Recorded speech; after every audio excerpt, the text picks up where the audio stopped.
수요 기도에 자리에 나오신 모든 성도님들을 주님의 이름으로 환영하며 축복합니다. 사랑하는 성도님 여러분, 2025년 한 해도 이제 저물어 가고 있습니다. 참 시간이 빠르게만 느껴집니다.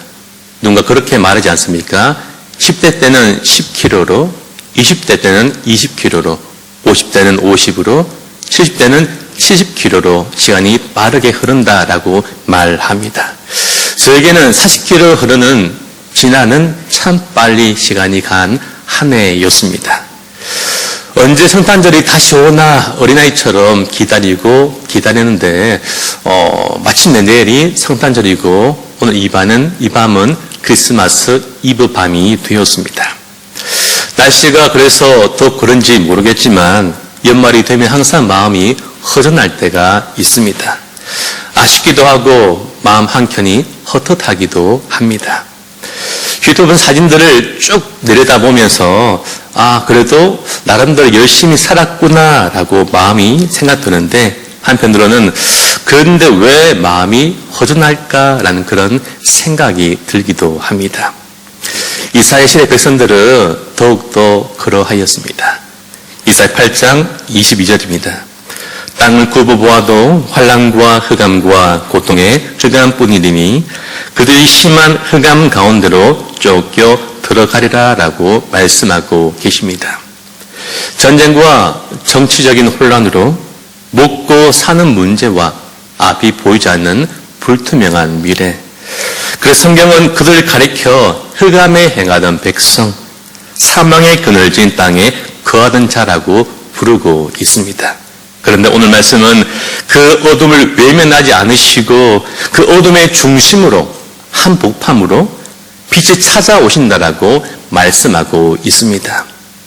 오늘 이 기도의 시간, 연말의 허전함과 두려움, 아픔과 눈물의 자리를 우리가 숨기지 말고 그 자리에 비추시는 평강의 왕 예수님을 함께 바라보며 기도하는 복된 시간 되기를 예수님의 이름으로 축복합니다.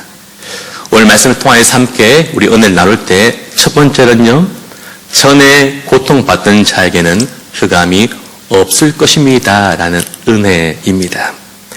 이사야 9장의 말씀은 깊은 어둠 속에 있는 사람들에게 주시는 하나님의 약속의 말씀입니다.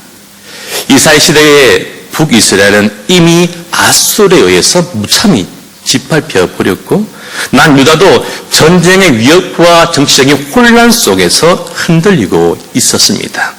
특히 스불론과 납달리 지역은 늘 전쟁의 최전선에 놓여 있었고 백성의 입장에서는 하나님이 우리를 버리신 것이 아닌가라는 그런 회의감이, 불신감이 들었던 것입니다. 그런데 1절은 이렇게 시작하고 있습니다. 전에 고통받던 자들에게는 흑암이 없으리로다라고 시작하고 있는 것이죠. 여러분, 지금은 흑암이 맞습니다. 고통도 있고요, 두려움도 있고 눈물도 분명히 있습니다. 근데 하나님은요, 전에라고 말씀하고 계십니다.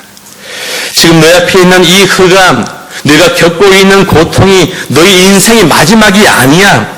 전에라고 부르게 날이 올 것이야 라고 그렇게 우리에게 말씀하시고 약속하고 계십니다. 이제 한 달이 조금 더 지나면 설날이 찾아오게 될 것입니다. 그때 우리는 오랜만에 가족들과 함께 옹기종기 모여 앉아서 옛날 일들을, 옛날 이야기를 나누게 됩니다. 함께 이야기를 나누면서 이렇게 말하지 않습니까? 그땐 그랬지라고 고개를 끄덕이며 함께 이야기를 나누곤 합니다. 저희 누나들이 참 많이 있는데 누나들과 많은 이야기를 나누지는 않습니다. 한번 이야기할 때마다 어린 시절에 가족이 많아서 라면을 가족 숫자만큼 다 사지 못하고 반은 라면을 넣고 반은 붉은 국수를 넣었던, 끓여 먹었던 그런 이야기를 나누기도 하고요. 어린 시절 소풍 갈 때 항상 소풍하는 장소가 항상 신기하게도 절이었습니다. 그렇지 않습니까? 그죠? 왠지 모르겠지만 항상 절로 소풍 갔던 기억이 있고, 어린 나이였는데 항상 그 먼 길, 1시간이 걸리는 먼 길을 그렇게 걸어 다녔던 그런 이야기를 나누기도 합니다. 여러분, 성약교와 수련에 있었던 일들을 함께 나누기도 합니다. 그 중에는 힘든 일, 어려운 일, 눈물 난 일들도 있습니다. 전에 그랬지라고 말하는 것이죠. 이 말은 지금은 그렇지 않다라는 것이죠. 사랑하는 성도님 여러분, 우리 하나님은 오늘 우리 앞에 있는 두려움과 염려, 우리가 겪고 있는 질병과 이별의 고통으로 우리 인생을 마치게 하지 않으실 것입니다. 지금의 슬픔과 어둡고 막막한 현실이 우리 인생의 마지막 장이 아님을 믿으시길 축복합니다. 반드시 전에, 예전에, 어제라고 부르게 될 날이 우리에게도 찾아올 줄로 믿습니다. 여러분, 제 말이 아니고 오늘 성령 우리에게 이 사실을 우리에게 말씀하고 있는 것이죠. 이 말씀이 오늘 우리에게 힘과 위로가 되기를 예수님 이름으로 소망하며 축복합니다. 2절에 이렇게 이어집니다. 흑암에 행하던 백성이 큰 빛을 보고 사망의 그늘진 땅에 거주하던 자에게 빛이 비치도다라고 말씀하고 계십니다. 며칠 전에 가로수길을 다녀오게 되었습니다. 밤에 갔는데 크리스마스 트리와 크리스마스 장식이 있는 것을 처음으로 창원에 와서 처음으로 보게 되었습니다. 길이 너무 예쁘게 되어 있었습니다. 멋진 트리 장식이 있으니까 얼마나 길이 환하고 밝고 따뜻하고 아름다웠던지 모릅니다. 오늘 말씀이 비춘 그 크리스마스 트리, 세상의 어떤 빛과도 비교할 수 없는 환한 놀라운 생명의 빛입니다. 왜냐하면 방향을 잃어버린 인생들에게 길을 밝혀주는 빛이요, 두려움에 떨고 있는 사람에게 평안과 위로와 생명을 주는 능력의 빛이기 때문입니다. 연말이 되면 우리 안에도 이런 어둠이 있지 않습니까? 몸이 아프신 분들은 내가 이렇게 또 새해를 아픈 몸으로 새해를 맞이하는구나라는 그런 무거운 마음이 있을 것입니다. 마음이 지친 분들은 한 해 동안 열심히 살아왔는데 아무것도 남지 않았다라는 그 마음, 헛산 마음 있는 분도 아마 이 자리에 계실 것입니다. 깨어진 인간관계 때문에, 경제적인 어려움 때문에, 가정의 문제로 인해서 오늘도 사망의 그늘진 자리를 걸어가는 분들이 분명히 이 자리에 계실 것입니다. 오늘 하나님 우리에게 이렇게 말씀하십니다. 전에 고통받는 자들에게는 흑암이 없으리로다. 흑암에 행하는 백성의 큰 빛을 보고 사망의 그늘진 땅에 거주하는 자에게 빛이 비추도다라고 우리에게 말씀하셨습니다. 지금 우리가 느끼는 이 어둠이, 이 질병의 고통이, 이 허전함이, 이 그리움과 아픔과 눈물이 하나님의 입장에서는 전해가 될 날이 반드시 옴을 우리는 기억해야 합니다. 여러분, 대날에는 빛이 얼마나 소중한지를 우리가 알지 못합니다. 조금 어둑어둑해져야 비로소 빛이 보이기 시작합니다. 그리고 깜깜한 밤이 되면 작은 불빛 하나가 얼마나 고마운지 모르는 것입니다. 시골에 가면 정말 밤이 깜깜합니다. 창원에서, 상남동에서, 유니시티에서 보지 못했던 그 별들을 깜깜한 시골에서 그 밤에 바라볼 수 있게 됩니다. 우리 인생도 어두워져야지만 하나님의 은혜, 하나님의 도움이 얼마나 귀하고 필요한지를 비로소 깨닫게 됩니다. 올 한 해 우리 교회 가운데 몸이 참 아프시고 힘든 분들이 참 많이 계셨고 지금도 진행 중인 분들도 있음을 알고 있습니다. 누군가는 건강 때문에, 누군가는 친구와 가족 간의 문제들로, 누군가는 마음에 엉돌린 마음과 우울감 때문에, 누군가는 늘 쫓기는 삶과 나아질 기미가 보이지 않는 우리의 가는 형편 때문에 우리는 내 인생이 올 2025년이 참 어둡고 암울했고 슬펐고 힘들었다고 생각할 수 있습니다. 그런데 오늘 말씀은요, 빛이 없어서가 아니라 어둠 깊으면 더 깊을수록 더 밝게 비치는 우리에게 말씀하고 있습니다. 흑암에 행하는 백성이 큰 빛을 보고, 오늘 이 예배가, 이 기도 시간이 우리 어두운 현실을 그냥 부정하는 그런 시간이 아니라 그 어둠의 한가운데로 직접 찾아오신 인간의 몸을 입고 이 땅에 오신 큰 빛인 그 예수 그리스도를 다시 바라보는 복된 시간이 되기를 예수님 이름으로 소망하고 간절히 축복합니다. 두 번째 우리가 나눌 은혜는요, 주님께서 전에 고통받던 자들에게 즐거움을 더하게 하신다라는 것입니다. 우리 3절 말씀 함께 읽어보실까요? 시작. 주께서 이 나라를 상승하게 하시며 그 즐거움을 더하게 하셨으므로 추수하는 즐거움과 탈취물을 나눌 때의 즐거움같이 그들이 조합해서 즐거워하오니. 아멘. 여기서 나오는 기쁨은 단지 맛있는 커피를 드립으로 내려서 마시는 그 기쁨 정도가 아닙니다. 성탄절을 부어서 받을 때 정도의 기쁨을 말하는 것도 아닙니다. 농부가 한 해 동안 정말 땀 흘려 열심히 일하고 다 추수하고 창고에 곡식이 가득 찼을 때 느끼는 그 기쁨과 안도감, 삶과 죽음이 교차하고 오가는 그 전쟁터 가운데서 전쟁에서 승리하고 돌아와 전리품을 나누는 그 해방감과 기쁨을 말하고 있습니다. 그런데 이 기쁨의 출발점이 어딘지 아십니까? 오늘 성경은 분명히 우리에게 말씀합니다. 내가 우리가가 아니라 주께서라고 우리에게 분명하게 말씀하고 있습니다. 주께서 그 즐거움을 더하게 하셨습니다라고 말씀하고 있는 것이죠. 우리 늘 결론적으로 내 환경이 좀 나아지고 상황이 좋아지면 내 마음도 즐거워질 거라고 그렇게 생각하고 그때를 기다리고만 있습니다.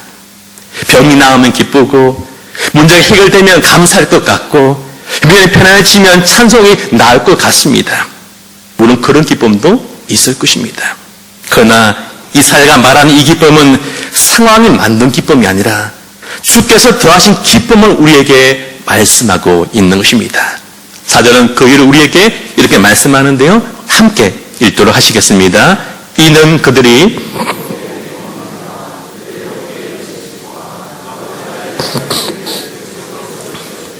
미안한 날과 같이 하셨습니다. 아멘. 여기서 우리의 무거운 짐을 세 가지로 표현합니다. 무겁게 맨 멍에와 어깨의 채찍구와 앞제자의 막대기가 그러합니다.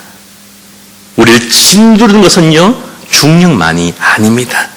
내 마음을 짓누르는 해결받지 못한 마음의 죄책감, 해결되지 않은 관계의 상처들, 질병으로 인한 몸의 고통과 매달 갚아야 될 이자와 원금과 경제적인 압박감들, 아무개나 말하지 못할 두려움과 불안함들, 우리는 자꾸 이 짐을 내가 어떻게든 버텨야 돼, 내가 버텨야 돼, 그렇게 생각하고 모든 짐을 혼자 지려고 하고 있습니다. 그런데 하나님은요, 그 모든 우리의 인생의 무거움, 두려움과 염려들을 꺾으시는 분이 누구냐고 우리에게 말씀을 통하여 묻고 계십니다. 네가 하냐? 아니야. 내가 꺾을게. 내가 꺾는 자는 바로 나야라고 우리에게 말씀하고 있습니다. 너의 힘으로가 아니라 너의 전략으로도 아니고 네 젊음도 아니고 네 지혜도 아니고 오직 하나님의 전적인 역사로 늘 얽매였던 멍에가 꺾일 것이라고, 내가 꺾을 것이라고 우리에게 말씀하고 있습니다. 이것을 믿으시길 소망합니다. 이런 찬양이 있지 않습니까?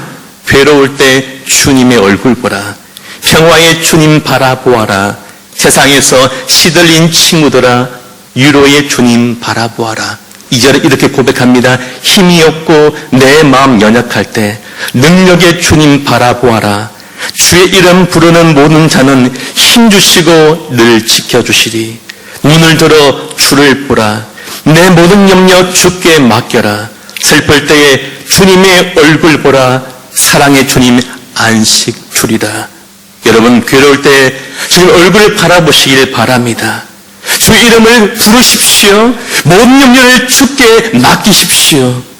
멍에는 내 어깨에 있지만 그 멍에 꺾인 손은 내 손이 아니라 주님의 손임을 이 시간 믿으시기를 간절히 축복합니다. 마지막으로 함께 나눌 은혜는 전에 고통받던 자들 위해서 누가요? 예수 그리스도가 오셨다라는 것입니다. 우리 6절 말씀 함께 읽어보시겠습니다. 이는 한 아기가 우리에게 낳고 한 아들을 우리에게 주신 바 되었는데 그의 어깨에는 정사를 메었고 그의 이름은 기묘자라 모사라 전능하신 하나님이라 영존하신 아버지라 평강의 왕이라 할 것입니다. 아멘. 여러분, 모든 어둠을 끝내고 멍에를 꺾고 기쁨을 회복시킨 우리 하나님 방법은 힘쓰는 어떤 장수가 아니라 힘있는 어떤 리더와 정치인이 아니라 바로 작은 연약한 한 아기, 한 아들입니다. 그분은 평강의 왕으로 우리 가운데 오셨습니다. 우리 예수님은요, 하나님과 우리 사이 멀어진 그 관계를, 원수된 사이를 화평케 하시려고 우리 주님께서 평강의 왕으로 우리에게 오셨습니다. 그리고 우리에게 샬롬을 주셨습니다. 에베소서 2장 14절에서 16절 말씀 함께 읽어보시겠습니다. 그는 우리의 화평이신지라 돌로 하나를 만드사 원수된 것 곧 중간에 막힌 담을 자기 육체로 하시고 법조문으로 된 계명율법을 폐하셨으니 이는 둘로 자기 안에서 한 세 사람을 지어 화평하게 하시고 또 십자가로 이 둘을 한 몸으로 하나님과 화목하게 하려 하심이라. 원수된 것을 십자가로 소멸하시고. 아멘. 하나님은 어떻게 오셨습니까? 영존하시는 아버지이십니다. 영존이라는 말, 영원이라는 이 말은 우리 인간과 참 어울리지 않는 말입니다. 왜요? 우리의 생명도, 우리가 하는 사랑도, 이 세상 그 어떤 것도 영원한 것은 존재하지 않기 때문입니다. 그러나 우리 하나님은 계속하여 존재하시는 분이십니다. 창세전부터 존재하셨고 영원토록 하나님은 존재하실 것입니다. 그분은 스스로 계신 분이십니다. 그분이 바로 영존하신 아버지이십니다. 어느 날 밤 배가 바다에서 큰 폭풍을 만나게 되었다고 합니다. 배는 심하게 흔들렸고요. 갑판 위에 물건들은 이리저리 쏟아지고 승객들은 너무 두렵고 떨려서 비명을 질렀습니다. 그 와중에 한 어린아이는 조용히 자기의 의자에 앉아서 창밖을 보고 있었습니다. 어른들이 물었습니다. 얘야, 너 무섭지 않니? 겁나지 않니? 그렇게 아이에게 물었다고 합니다. 그 아이는 이렇게 대답했습니다. 무서울 때도 있는데요. 천장 아저씨가 우리 아빠라서요. 그냥 조금 덜 무서워야 하고 이해하겠다라고 합니다. 폭풍이 멈춘 것은 아니지만 누가 그 배를 조종하는지를 알고 있기 때문에 이 아이의 마음에는 또 다른 평안이 있었던 것입니다. 여러분, 영원하신 하나님이 폭풍우선을 걸리고 있는 우리 인생 가운데 직접 인간의 몸으로 찾아오셨습니다. 예수님이 이 땅에 오신 바로 하나님이십니다. 그분은 우리 아버지십니다. 우리 아버지가 우리와 함께 있음을 우리가 믿음으로 우리 안에 말할 수 없는 평안이 찾아오기를 간절히 소망하며 축복합니다. 그 아기는요, 놀란 상담가이며 놀라운 치유자가 되셨습니다. 여러분, 기묘자가 무엇입니까? 경이로움, 놀람 아닙니까? 모사가 무엇입니까? 상담가, 치유자, 고침자 아닙니까? 경이롭고 놀라운 상담자이며 치유자이십니다. 찰스 스펄전 목사님 이런 말을 했다고 합니다. 이 세상이 멸망당한 것은 한 카운슬러 때문입니다. 뱀으로 가장한 사탄이 뛰어난 교묘함으로 여인을 꼬드겨 하나님과 같이 되리라는 헛된 희망으로 선과 악을 아는 나무의 실과를 먹게 하지 않았습니까? 우리 어머니가 창조주에게 반기를 들게 한 것이 그 사악한 상담이 아니었습니까? 그 죄의 결과로 온갖 비애와 함께 이 세상에 죽음을 가져오지 않았습니까? 오, 사랑하는 자들이여, 세상을 파괴하는 상담자가 존재한 것처럼 세상을 회복할 상담자가 필요한 것은 당연한 일입니다라고 말했다라고 합니다. 여러분, 우리 하나님은 세상을 회복할 상담자요 치유자로 우리 가운데 친히 찾아오셨습니다. 어떤 문제라도 우리가 다 가져가면 어떤 문제라도 다 상담해 주십니다. 우리의 모든 고민들을, 말 못한 비밀들을, 수많은 이야기를 언제 어디라도 어떤 시간이라도 다 말할 때 다 들어주십니다. 우리 하나님 좋은 치료자가 되십니다. 우리 영혼, 우리의 마음, 우리 육체의 모든 질병을 우리 주님께서 고쳐주십니다. 우리 전적 치료자가 되시기 때문입니다. 우리 가운데 오신 그 주님은 우리를 위한 놀라운 상담가이면서 우리를 위하신 놀랍고 경이로운 치유자이십니다. 오늘 이 밤에 이 말씀 붙들고 기도한 우리가 되기를 간절히 축복합니다. 1월 6일부터 15일까지 우리 9박 10일 일정으로 필리핀 단기 선교를 떠나게 됩니다. 이제 정말 며칠 남지 않았습니다. 뜨겁게 기도하고 열심히 준비하고 사랑으로 서로를 돌아보며 섬기고 있습니다. 성령님 요청하신 선물과 전도 집회 나눌 선물들 수천 개와 손님께 주셨던 그 후원 물품들 이미 배에 실어 보냈습니다. 중일부터 우리 신들에 이르기까지 정말 기대하고 기도하며 각자 맡은 자리에서 열심을 다하고 있습니다. 얼마나 열심을 다한지 모르겠습니다. 지난 주일날 연습을 다 하고 간식을 준다고 토스트를 간식 준다는 말을 듣고 저는 참 기다렸습니다. 기다리는 사이에 청년을 한 명 만나고 돌아왔는데 남아있는 토스트가 손톱만한 작은 게 하나가 남아 있었습니다. 알고 보니까 우리 선생님이 회계쌤이 너무 알뜰하게 달리기 성교를 잘 준비하시려고 아낀다고 아이들 걸 한 개 다 시켜주시고 우리 쌤들이 6분 계셨는데 2개 시켜가지고 나눠서 이렇게 먹었는데 정말 요만한 거 하나 남아 있었습니다. 그것도 제가 이사 토스트를 보면서 그렇게 얇은 거 처음 봤습니다. 야채도 없고 뭐 없고 이런 얇은 거 진짜 제가 처음 봤는데 어쨌든 그것을 너무 맛있게 잘 먹었습니다. 부담 갖지 마십시오. 여러분 시간을 내어 기도하고 모이고 열심히 찬양하고 사인의 전도를 준비하고 수많은 순서를 잘 준비하고 있습니다. 우리 중고등부와 단기 선교 팀을 통하여 우리 가운데 오신 평강의 왕, 영유하신 아버지, 전능하시고 우리의 모든 치료에 오신 하나님을 필리핀 땅에 또 다른 10대와 다음 세대들이 다 만나게 될 수 있기를 간절히 소망하고 축복합니다. 그 땅에도 그럼 다 사라지고 생명과 소망이 비치신 그 예수님의 빛이 비치기를 간절히 원하며 축복합니다. 7절 이렇게 말씀을 맺습니다. 다 함께 읽겠습니다.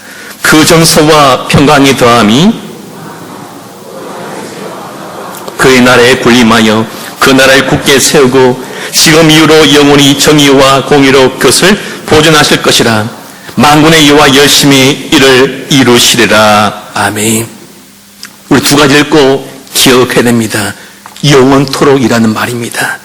우리 감정은 하루에도 수십 번 변합니다. 좋다가 기뻤다가 화냈다가 또 편안했다가 그것이 바로 우리의 감정입니다. 우리 건강도 영원하지 못합니다. 언제나 건강 우리도 병들게 될 것입니다. 우리 상황도 환경도 형평도 경제적 상황도 늘 변하게 됩니다. 그러나 변하지 않는 한 가지가 있습니다. 그것이 바로 예수 그리스도의 평강과 통치입니다. 그분의 평강은, 그분의 통치는 절대 영원토록 변하지 않습니다. 이 말씀 붙드시길 소망합니다. 두 번째는 만군의 여호와 열심히 이를 이루신다라는 말씀입니다. 이 모든 구원, 회복, 우리 열심으로 절대 이루지 못합니다. 안 됩니다. 택도 없습니다. 오직 하나님의 열심히 이루심을 믿으시기를 축복합니다. 우리가 붙드는 복음은요, 내가 이를 꽉 물고 버티고 또 버티고 버텨가지고 내가 구원받는다, 그것이 아닙니다. 나는 계속 매일매일 수십 번 흔들리고 내 마음과 감정은 변해도 때로 넘어지고 실수하고 쓰러져 그럼에도 불구하고 끝까지 날 기다리시고 참으시고 안으시고 함께 가려 하시는 하나님 열심히 나를 붙들고 있는 이 사실이 바로 복음인 것입니다. 그리고 이 약속이 마침내 성취되었습니다. 마태복음 1장 21절 말씀 마지막을 함께 읽겠습니다. 아들을 낳으리니 이름을 예수라 하라. 그가 자기 백성을 그들의 죄에서 구원할 자이심이라 하니라. 아멘. 사랑하는 성도님 여러분, 말씀을 맺겠습니다. 한 해 동안 정말 열심히 살아오시고 정말 열심히 달려오신다고 수고하셨고 또 수고하셨고 정말 너무나 수고가 많으셨습니다. 질병으로 힘든 그 치료 과정을 정말 이를 꽉 물면서 버티고 견디신다고 정말 고생하셨습니다. 고등 여러분, 어려운 수능을 준비하신다고 참 많이 애쓰셨습니다. 청년 여러분, 경쟁이 치열한 이 세상에서 그래도 믿음으로 버텨보려고 힘든 삶을 산 것을 참 수고 많으셨습니다. 우리 아버지들, 우리 어머니들, 사랑으로 가정을, 자식들 돌보신다고 정말 고생하셨습니다. 올 한 해도 예수님 마음 가지고 아무도 알아주지 않고 몰라줘도 그를 열심히 섬기신 우리 직분자들, 한 영혼을 사랑으로 돌보신 우리 교사 여러분들 정말 고생하셨고 잘 하셨습니다. 참 감사를 드립니다. 우리 매일 쓰러집니다. 매일 넘어집니다. 매일 실수합니다. 그러나 우리 영원토록 지키시고 보호해 주신 구원자이시며 친구신 그 주님과 그분의 언약의 말씀을 우리가 힘들지만 새해도 굳게 붙들고 소망함으로 끝까지 믿음의 길을 견고하게 걸어가는 저와 우리 모두가 다 될 수 있기를 우리 너무 사랑하셔서 우리 가운데 빛으로 오신 예수님 이름으로 간절히 소망하며 축복합니다.